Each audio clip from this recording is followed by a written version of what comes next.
kecil di tengah hutan. Udara bulan September terasa sangat lembab. Matahari di atas sana terlalu bersemangat memancarkan sinarnya.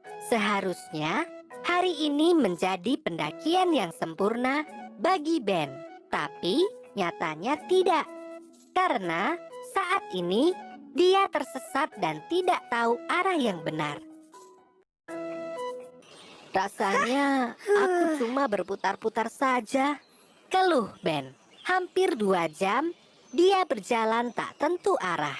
Dan hingga tengah hari dia belum juga menemukan jalur pendakian yang benar. Bagaimana aku bisa tersesat? Padahal aku tidak pernah keluar jalur. Ini aneh sekali, gumam Ben. Ben terduduk lesu di bawah sebuah pohon besar. Sekelilingnya sudah mulai gelap.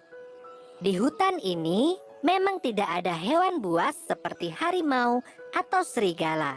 Tapi tetap saja berbahaya jika malam telah tiba. Aku tidak boleh berdiam diri, kata Ben sambil berdiri dan meneruskan perjalanannya. Tak lama kemudian, dia melihat seberkas cahaya. Apakah itu sebuah pondok?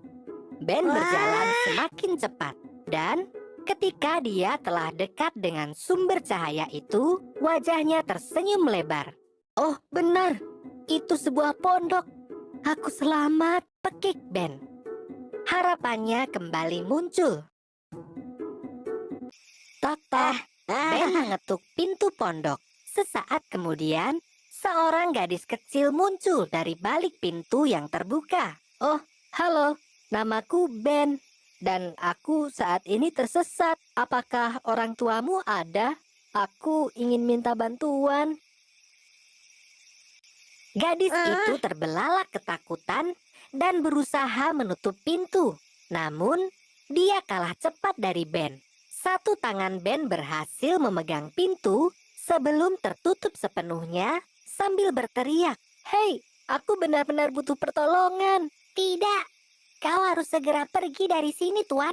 Jika ayahku melihatmu, kau tidak akan selamat. Kumohon, segera pergi dari sini." Gadis kecil itu segera menutup pintu tepat setelah ia selesai bicara.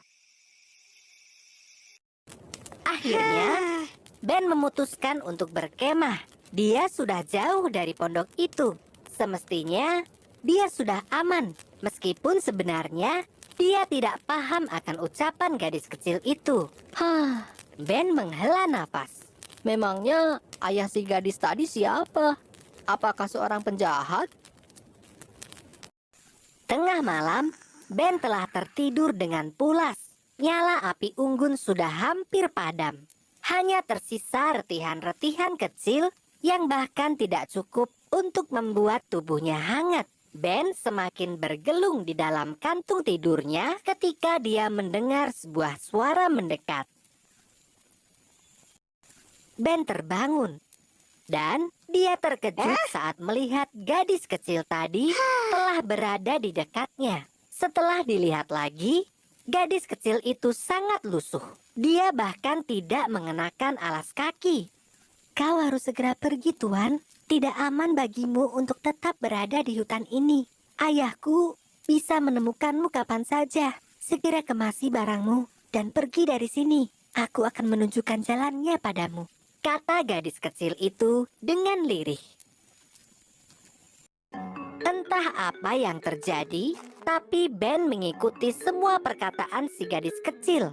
Ia buru-buru mengemasi semua barang dan berjalan mengikutinya. Mereka berjalan dalam diam. Ben semakin merapatkan resleting jaketnya, berharap udara malam tidak terasa begitu dingin. Mereka sampai di sebuah sungai. Awalnya, Ben mengira itu adalah sungai yang besar dengan arus yang deras.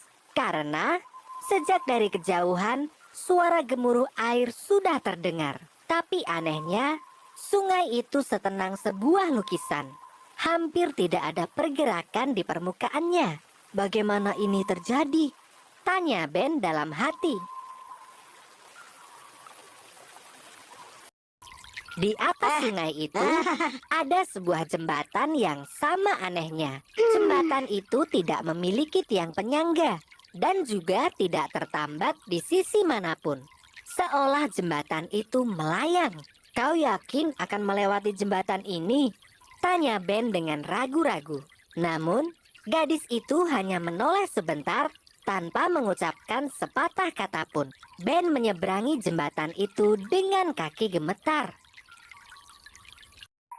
Selamat dari jembatan aneh, kini Ben tiba di dekat sebuah pohon yang sama anehnya. Pohon itu sangat besar dan dikelilingi oleh cahaya misterius.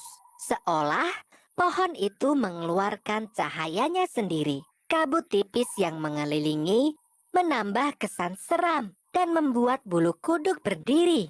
Sesaat kemudian, ribuan kunang-kunang muncul entah dari mana. Mereka berputar-putar di sekeliling pohon. Ben terkesima melihat pemandangan tersebut. Gadis kecil itu berhenti tepat di bawah pohon dan berbalik menghadap ke arah Ben. Mulai dari sini, kau harus berjalan sendiri, Tuan. Aku tidak bisa melewati perbatasan. Kemudian, gadis kecil itu menunjuk ke sebuah jalan setapak yang Ben yakini baru saja muncul. Tadi ketika ia sampai, jalan itu tidak ada. Ikutilah jalan setapak itu. Kau akan tiba dengan selamat. Selesai berbicara, gadis kecil itu segera berlari dan menghilang di telan kegelapan. Ben mulai menyusuri jalan setapak tersebut. Bulan bersembunyi di balik awan dan tidak mau muncul lagi. Keadaan menjadi gelap gulita. Jarak pandang hanya sampai pada satu langkah di depan.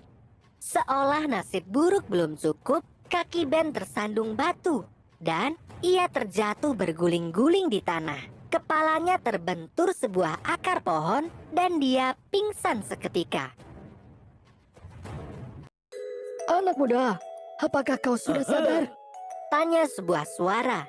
Ben samar-samar mendengar hiruk-pikuk di sekelilingnya. Matanya terbuka pelan-pelan dan dia melihat sekumpulan wajah memandangnya dengan khawatir. Oh, syukurlah kau sudah sadar. Tenang nak, kau sudah aman.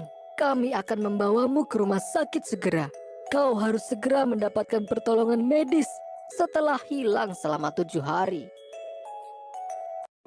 Ben terbaring di kamar perawatan sebuah rumah sakit. Dia masih tidak mengerti. Tim penyelamat mengatakan dia sudah hilang selama 7 hari. Padahal dia yakin dia hanya tersesat selama 1 hari saja. Ben teringat lagi pada si gadis kecil.